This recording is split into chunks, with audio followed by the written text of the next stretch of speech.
but there is a prime minister in Tokyo supported by a good number of United States senators who want us to at least express a willingness to go to war over Taiwan against China. Yeah. Wouldn't that be insane? Oh, absolutely. Completely insane. You know, one of the things that's very clear, both Beijing and Moscow have told Maduro in Venezuela that if he's attacked by the United States military, that he's on his own, because it's strategically, lunacy for the Russians or the Chinese to come over and try to challenge us in the Caribbean over Venezuela. Well, it would be lunacy for us to go to Taiwan and challenge the power and might of the Chinese armed forces over Taiwan. Again, it's back to, what have we done in Ukraine? We fought a war on Russia's doorstep. How dumb can you be? Well, pretty damn dumb. That would be the same thing as challenging us in Mexico. It's impossible.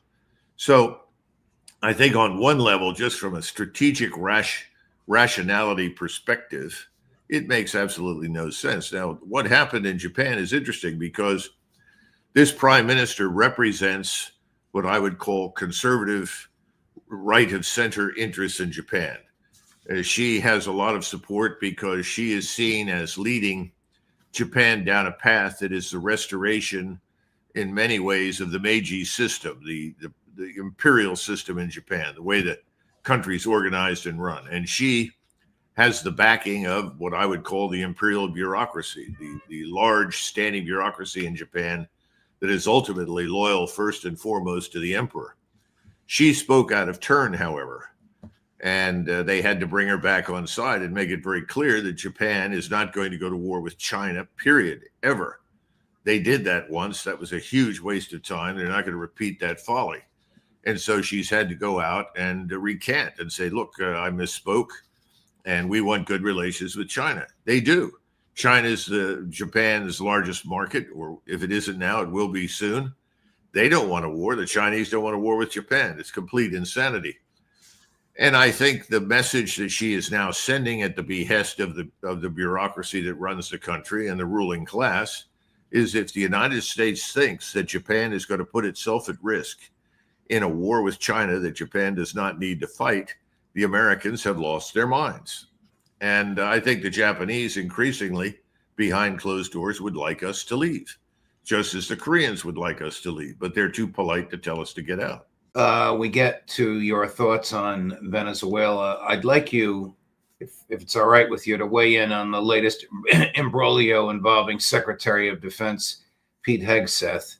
Is it a crime to attack or order the attack of non-combatant, non-violent civilians on a speedboat in the middle of the ocean?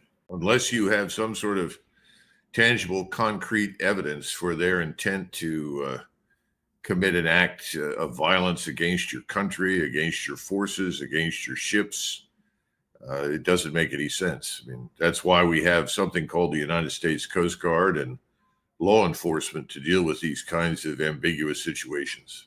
What about this? I assume your answer will be the same. This issue of the survivors of the attack. Is there not a legal and moral imperative? And you know this from your expertise in the history of war. This wasn't always followed in World War II. And sometimes the people, I think, correct me if I'm wrong, who didn't follow it were punished. To rescue survivors. Yes, of course. There's no question about it. We have something called the law of war, and we have the Uniform Code of Military Justice, and all of the law of war classes that are taught inside the military to all ranks address these issues. So there's no real question about that. We have to understand something, that historically in all wars, there are always atrocities. There are always mistakes. Atrocities are mistakes, but they're deliberate, as opposed to accidental killings or harm that's accidental. During World War II, for instance, it was standard practice in the Imperial Japanese Navy that any American sailor, soldier, airman, or Marine who was captured at sea was interrogated and then immediately dropped overboard and sent to the bottom. That was standard practice. There was no exception. That was something the Japanese practiced. As you can imagine, when the opportunity presented itself during World War II for the United States Navy to take revenge, it did so. And so Japanese sailors that were in the water were frequently machine gunned by pilots in order to turn them into effectively shark bait. Now, all these things were wrong. After we came out of the Second World War, we revisited everything. We had to do it again, frankly, after the Korean War because of the way prisoners of war were treated in North Korea. Point is that we know what's right, we know what's wrong. And I'm sure that people on board ship in the Caribbean, whether they were in small craft or larger vessels, or you were talking about someone flying a drone, it doesn't make any difference. Seeing two people survive a strike on a boat that managed to cling to life and the wreckage of the vessel were not deserving of extermination or annihilation by any means. They could have been picked up. There's something else here that we need to keep in mind. It's always a good idea to get prisoners. The notion that taking prisoners is more of a burden than an asset is misleading. Prisoners are a source of information. You have an interest in capturing prisoners. When you kill prisoners, in other words, you kill somebody who's defenseless in face of your military power, that's terrorism. You're committing an act of terror against your opponent. Now, there are armies that have done that historically, the Japanese, the Mongolian armies, sometimes the Soviet armies, sometimes the German military. We know that, but historically, it makes sense to take prisoners. Then you begin to find out a little bit more about the network, why the people were where they were, what they're likely to do in the future and so forth. So this was a very unnecessary act. Finding two survivors that were on board this boat that allegedly was carrying drugs and killing them was stupid. You have a terrific understanding of law enforcement, Colonel. Prosecutors will tell you the same thing you did. Don't kill, bring them in, charge them. They'll negotiate for a lesser charge. And in the process of that negotiation, we'll learn about their trafficking and where the stuff comes from and who pays them and who they deal with and all of that. Now, of course, the evidence is destroyed and the people involved, if they were even drug dealers, of course, are dead. What about Admiral Bradley? If the Secretary of Defense said kill them all, I think he should have said no. If that, in fact, is what happened, and again, you and I have a lot of experience with the mainstream media. In the military, we say the first report is always wrong. In other words, whatever you're told first about the sighting of the enemy or the interaction with the enemy, that first report is usually emotionally charged and inaccurate. So you tend to take the first report with a grain of salt. I'm trying to do that in this setting because I don't know all the facts. Now, if what is being reported is true, and he received that order from the Secretary of Defense, he had a number of choices, really, not just one or two. He could have said, yes, sir, thank you very much, and ignored it. All right, he's a 4-star admiral. He is in command. If the Secretary of Defense is telling him to do something he thinks is wrong or misguided or counterproductive, he can simply choose to disregard that order and continue on with what he thinks is correct. He can subsequently tell the Secretary, well, Mr. Secretary, I understood your order, but I felt at the time it didn't make very much sense, and I think you can understand my position, blah, blah, blah. He could have said, frankly, that's an illegal order, Mr. Secretary. I'm not going to do it. We don't know what he said, if he said anything. If he said nothing and simply passed the order down, then he's committed an infraction of the law of war. He's committed a crime. There's no question about it. I'll be frank with you. My concern right now, and this has always been based upon my experience in the military, both in war and in peacetime, is the plight of the people at the lowest level. The sergeant, the lance corporal, the boatswain's mate. These are the people that have to do the dirty work. They're the ones receiving the order. Right. Very difficult for a man at the bottom who knows that his first obligation is obedience. That is true. Obedience is critical to the disciplined military. he's very reluctant not to obey an order, and he has to think this thing through carefully. And he's probably going to conclude that, well, I better do what I'm told, because if I don't, I'm going to be court-martialed. Right. I'm going to be ground up by this machine. The military is a machine. It grinds you up and spits you out if you don't understand how it works. So I'm not terribly interested in crucifying anybody at the lowest level. I'm always interested in where this started. And, the fish rots from the head, Judge. There has to be an investigation. If the investigation turns up evidence that says, yes, he was explicitly told, this is the admiral explicitly told to do this, and the admiral unhesitatingly obeyed that order, then the admiral is guilty of a war crime, just as the Secretary of Defense is guilty of a war crime. There's no discussion at that point. We need, frankly, to suspend both of these men from active duty pending an investigation, to be frank. Right. Because if this is wrong, it has to stop immediately. It must not, under any circumstances, be repeated. There's a big difference between coming on Fox News or speaking to an enthusiastic crowd of Trump supporters or MAGA supporters or something, and making comments about annihilating this or destroying that or killing this or killing that, and what happens in wartime.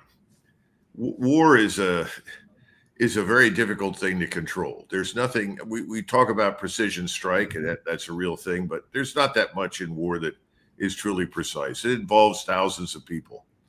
You've got to be very careful what you tell people to do or not to do. And you've got to make something else clear, that if somebody is injured or wounded who may have been your opponent but is in no position to harm you, you have an obligation to rescue that person's life. Unless, of course, it puts your life at risk. We don't expect our soldiers, sailors, airmen, or Marines to put their lives at risk to rescue enemies who are wounded. But if they can do so without becoming a casualty themselves, then that's what we expect them to do. That is humane, and that's what we want. I think people on active duty understand that. And from personal experience, I can tell you, having seen American soldiers kill the enemy with absolute professional excellence, at the same time turn readily to someone who holds up a white flag or beckons for help, who's severely wounded, it was formerly the enemy, and they all move to that person and save their lives. I saw it happen. I saw it done by someone on my own tank. I mean, this is about 2.5 days into action, and we were moving through an area. We were taking a lot of fire. This particular member of my tank crew wounded some soldiers that were shooting at us from not more than maybe 50 yards to our left front. Next thing I knew, they produced a white flag. I didn't see it. I was doing something else as a tank commander at the time. And he briefly stopped the vehicle, went over there, administered first aid, water, took their weapons away, of course, said, just wait here, more will follow after us, got back on the tank, and we went on. I wasn't happy about it at the time because I didn't think we should stop under any circumstances, but I was so busy with the squadron trying to direct people where they needed to go and what they needed to do that I had lost sight of what was going on. But my point is, American soldiers, sailors, airmen, and Marines are predisposed to be humane, even to the people that formerly tried to kill them. That's it. That's the way they're trained. That's the way they're educated. The military must have changed its plans after this, its orders after this, because a similar event occurred a month and a half later, and they rescued the survivors. And then they called the Department of Justice and said, what do we do with these people? And the DOJ said, well, hold them for 2 days until we decide what to do. Should we prosecute them or not? The president says they're drug dealers. They sent. Yeah, well, that's why we have the United States Coast Guard.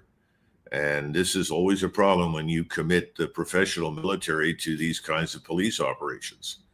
Those of us in the professional military are there to destroy the enemies of the American people in the United States. We understand that.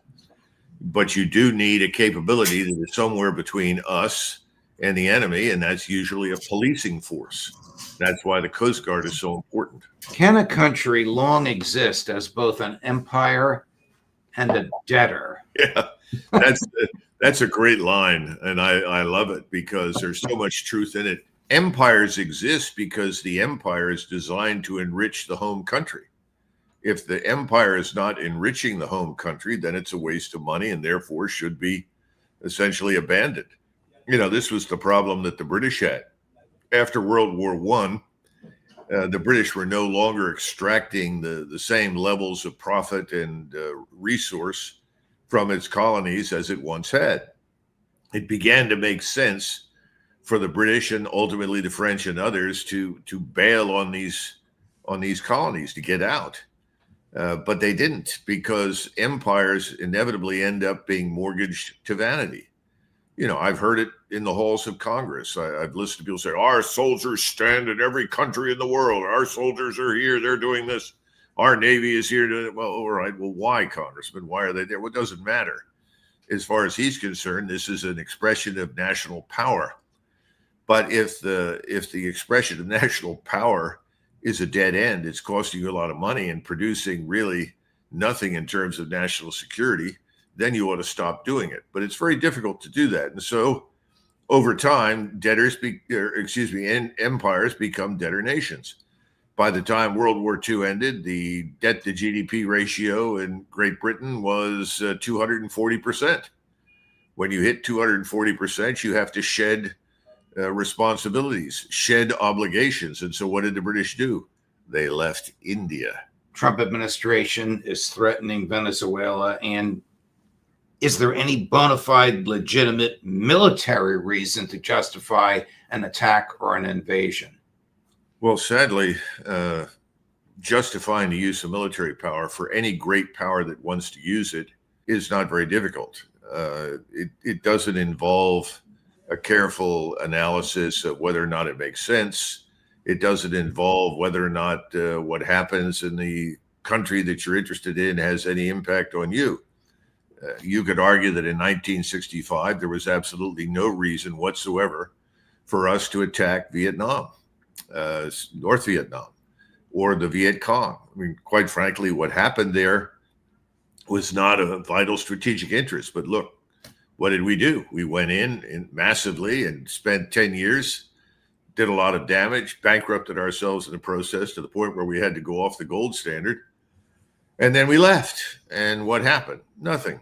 I mean, eventually the place recovered, but we think we may have killed 1 million, 2 million Vietnamese in the process. And the question is, for what? We lost 58,000 dead, 100,000 plus wounded. For what? And so forth. So when you ask, does it make sense militarily? I can't find any strategic rationale that makes any sense for a military assault on Venezuela. And I always invite everybody to go to the websites for the Drug Enforcement Agency, as an example. Look at what it says there about the distribution of narcotics and drugs, where they move to, where they come from. And there isn't anything coming out of Venezuela right now that would justify the use of military power on the scale that we have assembled in the Caribbean. It just isn't there. Without a national security or military justification for invading Venezuela, would such an invasion itself be a war crime? I think you can make that argument. You can make the argument that most of the wars that have started could have been avoided, and they were war crimes. I mean, we could go through European history over the last 300 years and find plenty of examples of that. Why do states go to war? Well, there are a lot of reasons. Remember, I think it was Thucydides at the beginning of the Peloponnesian Wars that said states go to war over questions of honor. They go to war in order to acquire gold and wealth and territory and population.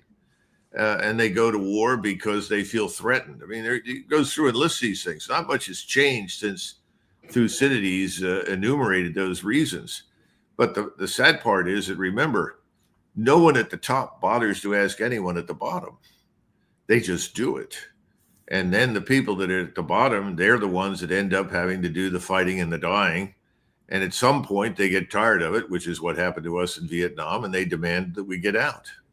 All the great luminaries here in the West that have been complaining about Russia's failure to advance more quickly and the slow, deliberate, methodical process that they've adopted towards the Ukrainian armed forces have always missed the fact that President Putin views the Ukrainians, Orthodox Slavs, much like the Russians, as a kindred people. He's not interested in killing Ukrainians.